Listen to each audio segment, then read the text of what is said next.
Saudara, terima kasih Anda masih bersama kami di Sapa Indonesia Malam. Menteri Keuangan Sri Mulyani sempat menyebut salah satu barang yang akan dikenakan PPN 12% adalah beras premium. Namun Menko Bidang Pangan Zulkifli Hasan menegaskan beras premium tidak akan dikenai PPN 12%. Pemerintah akan menerapkan PPN 12% mulai 1 Januari mendatang. PPN 12% akan diterapkan pada barang mewah. Beberapa barang mewah yang akan dikenai PPN 12% antara lain bahan pangan mewah atau premium, serta jasa pendidikan dan kesehatan premium. Beras premium sempat masuk daftar barang yang akan kena PPN 12%. Namun, hal itu kemudian dibantah oleh Menko Bidang Pangan Zulkifli Hasan. Zulkifli menyebut beras premium dan medium tidak akan kena PPN 12%. PPN 12% hanya akan diterapkan untuk beras khusus. Kemarin kan PPN sudah ditetapkan 12% termasuk untuk beras premium. Pangan nggak ada, beras nggak ada. Nggak ada beras khusus maksudnya, bukan premium, enggak, iya. Ya. Udah, terima kasih ya, jelas. Jadi premium, medium nggak ada 12%. Hal senada disampaikan Menteri Perdagangan Budi Santoso. Mendak menegaskan penerapan PPN 12% tidak akan mengerek harga eceran tertinggi beras atau HET beras. Beras premium kan dikenakan tarif PPN ya Pak, itu bakal mengerek harga eceran tertingginya nggak sih? Kemarin kan ada beberapa pengecualian kan kemarin. Tapi beras premium dikenakan Pak? Ya saya kira nggak yang kebutuhan masyarakat umum kan bukan yang premium ya, yang masyarakat ya. Jadi itu tetap tidak mengerek ya Pak? Enggak. Ini kan beras di Jawa. Sejumlah ekonom mengkhawatirkan penerapan PPN 12% bisa memicu para pelaku usaha untuk menaikkan harga-harga barang di pasaran. Bahaya dari kenaikan PPN ini, kalau naik dari 11 ke 12% sendiri, itu sebenarnya dampak aktualnya tidak sangat membebani. Tetapi kadang-kadang pemain di pasar itu menggunakan kenaikan PPN ini sebagai alasan untuk menaikkan harga. Dan menaikkan harga ini bisa 10%, 15%, 30%, begitu. Ini yang harus dilakukan oleh pemerintah. Yang pertama edukasi, yang kedua adalah pengawasan dan monitoring. Untuk meredam dampak penerapan PPN 12% ini, pemerintah juga menyiapkan sejumlah paket ekonomi atau kompensasi untuk masyarakat kelas bawah, kelas menengah, dan UKM atau wirausaha. Tim Liputan, Kompas TV. Saudara, meski bahan pokok termasuk beras tidak kena PPN 12%, tapi tentu banyak faktor lain dalam mata rantai proses produksi dan distribusi beras yang terdampak PPN. Adakah dampak penerapan PPN 12% terhadap harga beras di pasaran? Kita bahas bersama Ketua Umum Perpadi, Sutarto Alimuso. Selamat sore, Pak Sutarto. Selamat sore, Mbak. Pak Sutarto, ini ada terjadi perbedaan pernyataan sesama menteri. Kita pun sebagai masyarakat bingung. Jadi sebenarnya beda beras premium, beras khusus itu apa sih Pak? Iya, sebenarnya begini, pemerintah itu sudah menetapkan adanya beras dengan kategori, dengan kelas.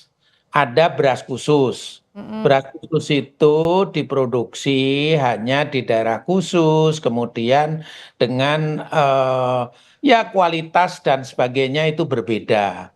Nah, biasanya orang menyebut misalnya beras kalau di luar negeri itu kan ada jasmine rice, kemudian ada yang impor ya, kemudian ada juga beras basmati, kemudian kalau di dalam negeri itu ada beras yang diproduksi secara khusus karena umurnya lebih panjang, produktivitasnya rendah, seperti beras rojo lele, beras organik. Nah, itu beras khusus. Nah, di luar itu kemudian ada beras umum.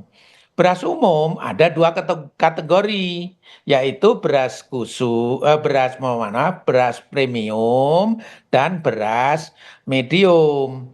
Ini ketetapan pemerintah. Kenapa ada beras premium? Premium itu dari aspek berapa beras pecahnya, berapa derajat sosoknya, berapa beras. Jadi artinya dalam kalimat sederhananya, Pak Sutarto, ya, beras khusus adalah beras yang paling mahal ya, tertinggi harganya. Betul, tidak diatur harganya oleh pemerintah. Tidak berdasarkan harga eceran tertinggi berarti? Tidak berdasarkan HET. Karena apa? Karena memang ceruk pasarnya juga terbatas. Hanya pihak-pihak tertentu yang bisa yang menikmati. Tapi kalau beras umum itu adalah tadi itu dua kategori, beras beras premium dan medium. Medium itu yang mengkonsumsi itu banyak sekali. Makanya tadi setelah kami mendengar penjelasan Pak Menteri Perdagangan, teman-teman kami di lapangan juga menjadi lebih lebih tenang gitu kan. Kemarin juga sempat ribut di grup kami, di grup penggilingan padi. Kalau premium dikenakan PPN, karena selama ini untuk menetapkan HET itu tidak ada komponen PPN. Jadi tidak dikenakan PPN, medium dan premium ini selama ini tidak dikenakan. Oke, dan yang dikenakan Ya adalah pasti ada perubahan HET gitu loh. Oke. Jadi bukan hanya sekedar karena mencari keuntungan, bukan.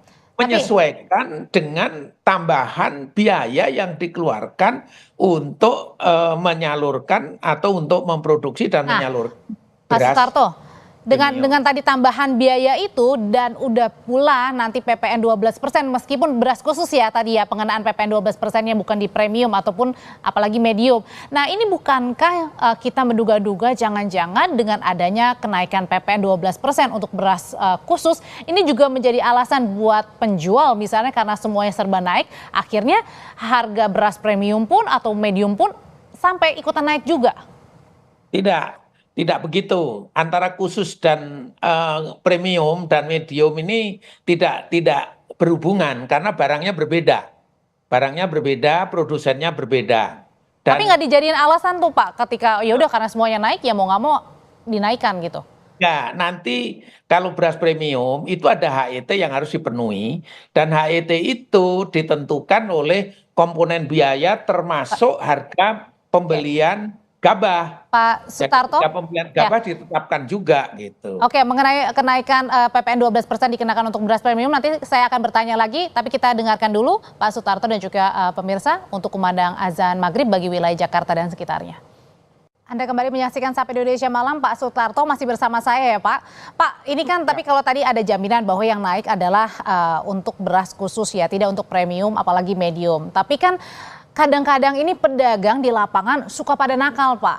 Nakal dalam artian ya karena semuanya naik ya otomatis beras premium atau medium ya terpaksa harus naik begitu. Padahal kan tidak seperti itu. Iya, jadi begini, kalau dari kami, artinya dari produsen beras, pasti tidak akan melakukan kenaikan harga. Karena memang tidak ada tambahan biaya tadi. Yang kedua, HPP-nya juga tidak berubah. Nah, kecuali nanti HPP-nya berubah, HPP gabah. Nah, kemudian setelah itu, kalau kita bicara di retail modern, itu biasanya memang ada ketentuan-ketentuan. Harusnya tidak akan naik. Kalau naik pasti akan ada tindakan-tindakan khusus. Nah, sekarang yang mungkin perlu kita kontrol betul yang di lapangan ini adalah di pasar-pasar umum. Nah, itu yang harusnya kita kontrol betul, jangan sampai ada oknum-oknum pihak-pihak tertentu yang mencari keuntungan. Karena selama ini antara pasar beras premium, medium dengan beras khusus itu memang berbeda. Ceruk pasarnya berbeda gitu. Kalau ada yang nakal tindakannya apa tuh Pak Sutarto? Nah, sebenarnya ada Satgas Pangan yang tentunya memberikan sanksi, paling tidak sanksi administratif terhadap pelaku-pelaku yang melakukan kegiatan itu, kegiatan yang melanggar tadi gitu ya. Tapi kalau anggota kami tentunya kami sepakat bersama bahwa ya kita berusaha untuk memenuhi sesuai dengan HET tadi. Dan karena persaingan di lapangan juga tidak ringan gitu ya.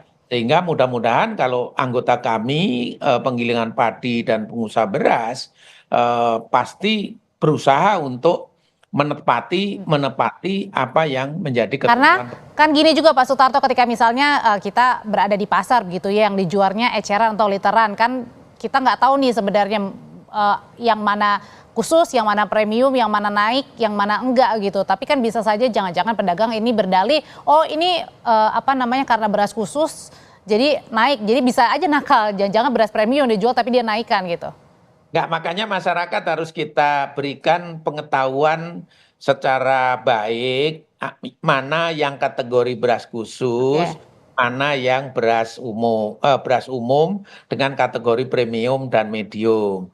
Bahkan supaya pemerintah pun tidak ada perbedaan interpretasi tadi.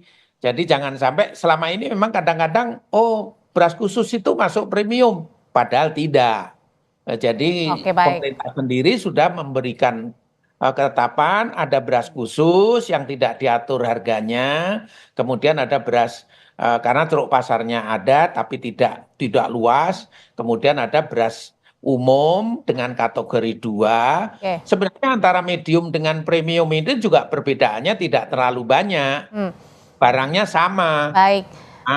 Bedanya derajat sosoknya, kemudian campuran butir pecahnya berbeda.